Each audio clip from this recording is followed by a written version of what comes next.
Chapter 16. The Hastings Heist and the Duchess's Diary.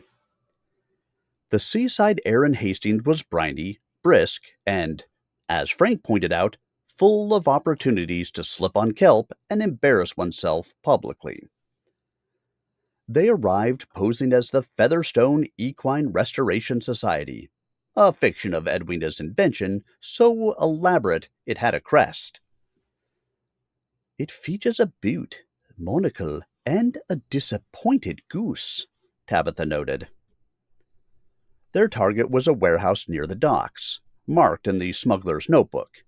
Shipments moved in and out with a rhythm that suggested military precision, or very dedicated criminals.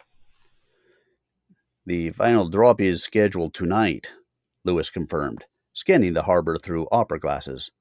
We wait for the signal.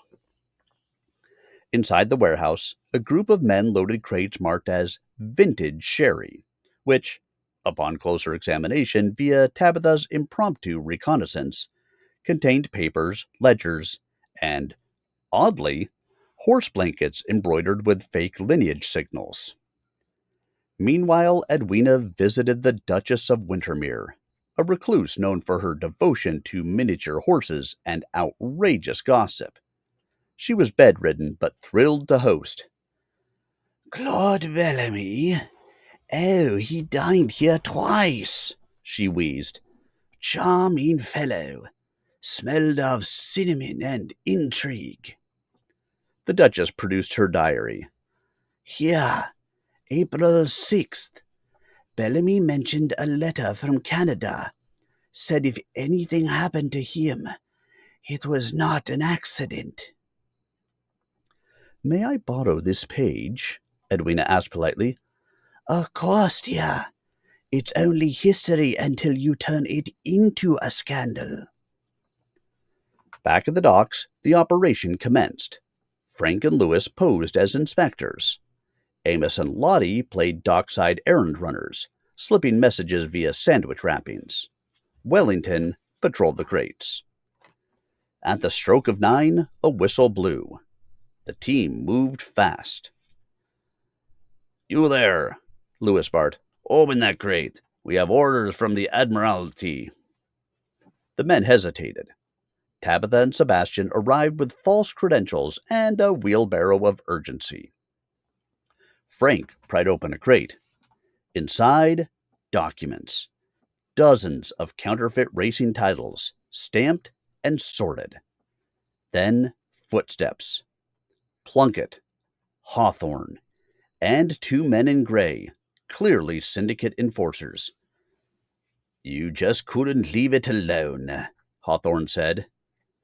That's the thing about truth, Edwina replied, emerging from the shadows. It has an awfully loud neigh. Wellington leaped onto a crate. Everybody froze. Now, said Tabitha, we'd appreciate your cooperation, unless you'd rather explain all this to the Home Secretary. One of the gray-suited men lunged. A scuffle. A crate toppled. Papers flew like snow. And when the dust settled, the evidence was theirs. You've ruined years of planning, Plunkett growled. Then you should have planned for us, Frank replied. They handed the evidence to the arriving constables, alerted earlier by Potts via emergency pigeon. I trained it myself, Potts beamed. Named him Sir Flapsalot. As dawn crept over Hastings, the team gathered for breakfast. That, Edwina said, pouring tea, was our most successful heist not involving silverware. Tabitha opened the Duchess's diary. And now we have proof Claude knew the danger. He tried to stop it. Sebastian nodded. Then we finish what he started. Lewis passed around jam. One question remains. If this was the final drop, what was the first? Wellington purred. The game was nearly over. But it wasn't done just yet. Chapter 17. Loose Ends and a Letter from the Queen. The return to Maplewood was less triumphant procession and more exhausted tumble. Luggage, documents, Wellington, and at least one suspicious jar of marmalade all arrived in a heap. Edwina settled back into the manor like a duchess returning from a particularly scandalous sabbatical. "We've toppled a syndicate, restored a horse's name, and thwarted a marquis," she sighed, "all before the Queen's summer garden party." The townsfolk had prepared a welcome. Children with felt horse masks, a pie competition, and a banner that read, "Thank you for exposing international corruption." "Bit wordy," Tabitha murmured. They held a modest celebration in the garden. Louis baked something unpronounceable but delicious. Frank told increasingly dramatic tales of the Hastings heist, each time adding another saboteur. Then a letter arrived, royal seal, hand-delivered. Potts bowed as he presented it. "From Her Majesty herself." Edwina read it aloud. "Lady Featherstone and companions, your discretion, courage, and fortitude have restored honor to the realm of racing and beyond. Your service is hereby noted with gratitude, and your invitation to the Royal Ascot Tribute Gala stands. The Duke of Thunder shall lead the opening procession. P.S. Do bring Wellington. The Queen is most curious." The garden erupted in applause. Wellington licked his paw, unimpressed. Later, Edwina stood at her writing desk. "Claude Bellamy's final letter deserves an answer," she said. "A reply not just of words, but of action." Tabitha placed a forged title next to the real one. "What do we do with all this?" "We publish," Sebastian said. "All of it." Frank nodded. "Sunlight, like my mother's chili, is the best disinfectant." Louis added, "And we prepare. Syndicates are like weeds. Cut them once, they grow back cleverer." Wellington purred in agreement. As the sun set over Maplewood, the team toasted not an end, but a beginning. And somewhere, deep in the royal archives, a clerk opened a new file. Maplewood Affairs. Ongoing.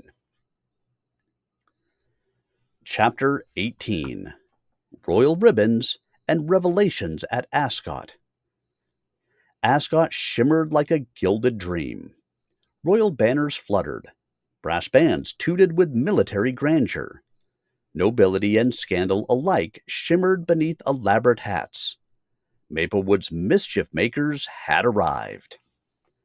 Edwina, in a gown of dusky rose and a hat so wide it required spatial negotiation, surveyed the crowds.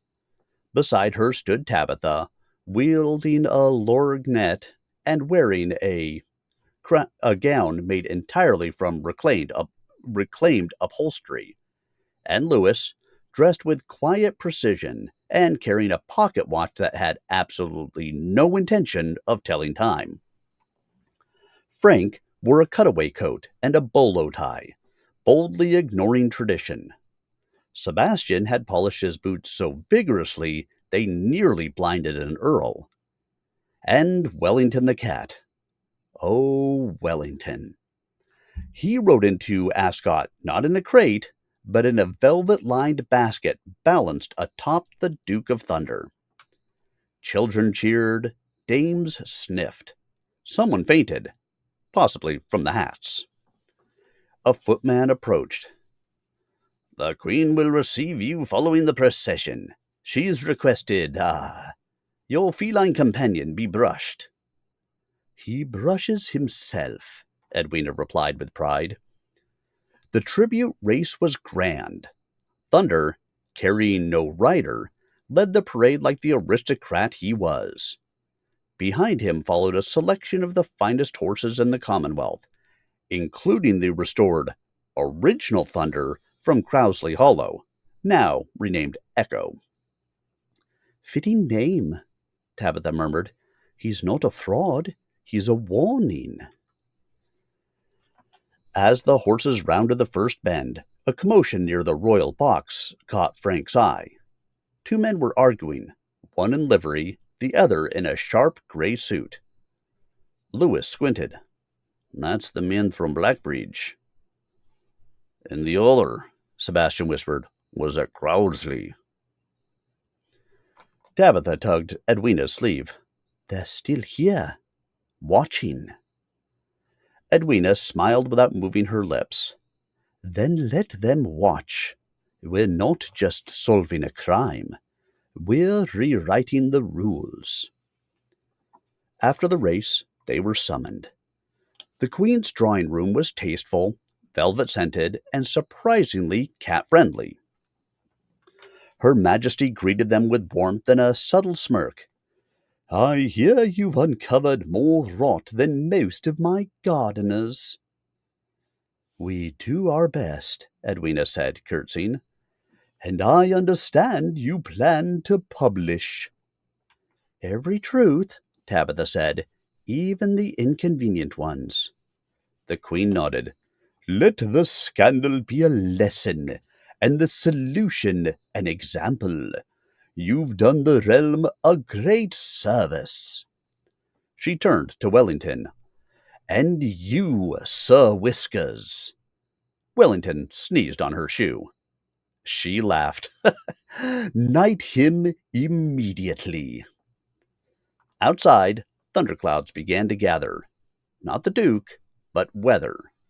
Still, the celebration pressed on. Frank raised a glass. To the truth, and those brave enough to chase it. Lewis added, To the horses who ran, the friends who stayed. And Edwina added, To the future, mysterious, maddening, magnificent. They clinked glasses. Thunder neighed. And somewhere in the shadows, the next mystery began to stir. Chapter 19. Maplewood Midsummer and the Whisper in the Wall. The glory of Ascot lingered in the minds of the villagers, but Maplewood itself was not one to sit idle on a laurel, especially not when the flower beds were in bloom and the postman had begun wearing cologne. Edwina returned to her manor with a new knighthood for her cat, 3 floral arrangements from mysterious admirers, and a sense that peace wouldn't last. Something is off, she said one morning, sniffing her tea. The marmalade is too cheerful. Lewis raised an eyebrow. Is that a symptom of paranoia or prophecy? Tabitha, sorting correspondence, held up a letter with no seal and handwriting that looked like it had been written mid-gallop. Meet at the church ruins. Tonight. Bring no one. Tell no one. What we began was never finished. Frank took it. Either a ghost or someone who wants us to think they are. Sebastian frowned. The ruins are where Claude once met with a lawyer before his last journey. Then we go, Edwina said, and we absolutely tell everyone. That night, under a moon both full and suspiciously theatrical, the team approached the crumbling church outside the village. Wellington led the way. Inside, the air was cool and still. A faint glow flickered by the altar. A figure stood in the shadows, tall, wrapped in a wool coat despite the warmth. Lady Featherstone, the voice rasped, you should not have come. You invited me, she said. Not alone, not with them. Tabitha stepped forward. We're all in this. The man stepped into the light. He was older than they had expected, silver-haired, eyes wary. Name's Amos Bell, Claude's uncle. I helped him forge the first documents, and I've been hiding ever since. Lewis blinked. You're the start of the chain. Amos nodded. I didn't know what it would become. We wanted to level the field. What they did was a game, but it became war. He handed over a packet. This is what Claude was going to use. It names the earliest deals, the men who backed it, before it got paid under golden nobility. Edwina accepted it with care. Why now? Because I want it to end. And you may be the only ones left who care about ending it properly. Frank gave a slow nod. Then let's end it with the truth. Amos faded into the shadows, leaving behind only a lantern and the scent of bitter pipe tobacco. Back at the manor, Edwina unwrapped the packet. Inside, letters, contracts, and a faded photograph of young Claude standing beside Thunder, his expression defiant. Tabitha tapped the photo. That's our story. That's our final chapter. Edwina shook her head. No, that's our next beginning. And the bell at Maplewood struck midnight. Chapter 20. Tea, Truth, and the Thunder Legacy. The following morning dawned with a golden hush, as if even the birds had agreed to let Edwina think. She sat in the library, a dozen documents spread before her.